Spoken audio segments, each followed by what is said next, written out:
वरी हिकिड़ी ॿी ॻाल्हि तव्हां सां मां कयां थो, हिकिड़ो मिंट हेॾे ॾिसिजे। जॾहिं मुनाफ़िक़त करण वारो इंसानु तव्हांखे त ख़बर पइजी वेंदी आहे त हे इंसानु मुनाफ़िक़त थो करे, ठीकु आहे, त पोइ तव्हांजी हिकिड़ी आदत ख़राबु हूंदी आहे। कहिड़ी? जो हुन सां ॻाल्हि कंदा त हे हरामी मुनाफ़िक़त थो करे। तव्हां थोरो वक़्तु त ॾियो हुनखे, थोरो वक़्तु ॾींदो उहो इंसानु पाण ई तव्हांखे रस्ता ठाहे ॾींदो। तूं हुन ते वार कंदे त उहो इंसानु अञा तुंहिंजे माना तकलीफ़ुनि जा रस्ता ॻोल्हींदो। तूं हुनखे महसूसु न कराए त असां तुंहिंजी पैंट पकती आहे। तूं थोरो वक़्तु पाण खे ख़ामोश रख, घणा ॾींहं 12 ॾींहं बि लॻनि त ख़ामोश रख।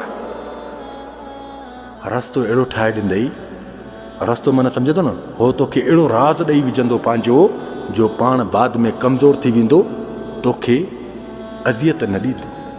इहो लफ़्ज़ बि यादि रखिजांइ। तव्हां जल्दबाज़ी में अची उन मुनाफ़िक़ जे मथां ड्रामो कंदा आहियो, उनजे लाइ त हुनखे ॿुधाईंदा आहियो, उनखे ख़बर पइजी वेंदी, उनखे ख़बर पइजी वेंदी न त पोइ उहो रंग तलाश कंदो आहे। कहिड़ा रंग? त मां हाणे हिननि खे कहिड़ी तकलीफ़ ॾियां। थोरो कुझु वक़्तु पाण खे ख़ामोश रखंदव त उहो मुनाफ़िक़ पाण ई तव्हांखे रस्ता ठाहे ॾींदो।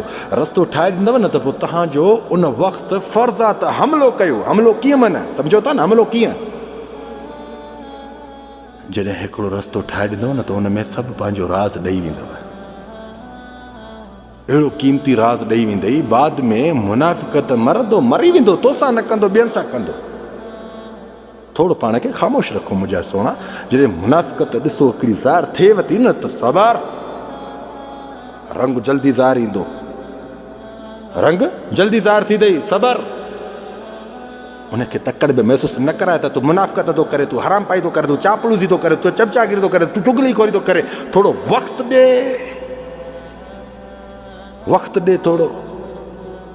जीअं ख़बर पई थी न, पंहिंजो अंदर में दफ़न कर। दफ़न कंदे त उनजी आॾो बि इज़त तुंहिंजी बरक़रार रहंदी। ऐं मुनाफ़िक़ का पाइंटियूं न सोचींदो आहे त मां हिनखे कहिड़ी पाइंट सां वार कयां। थोरो इंतज़ारु कर।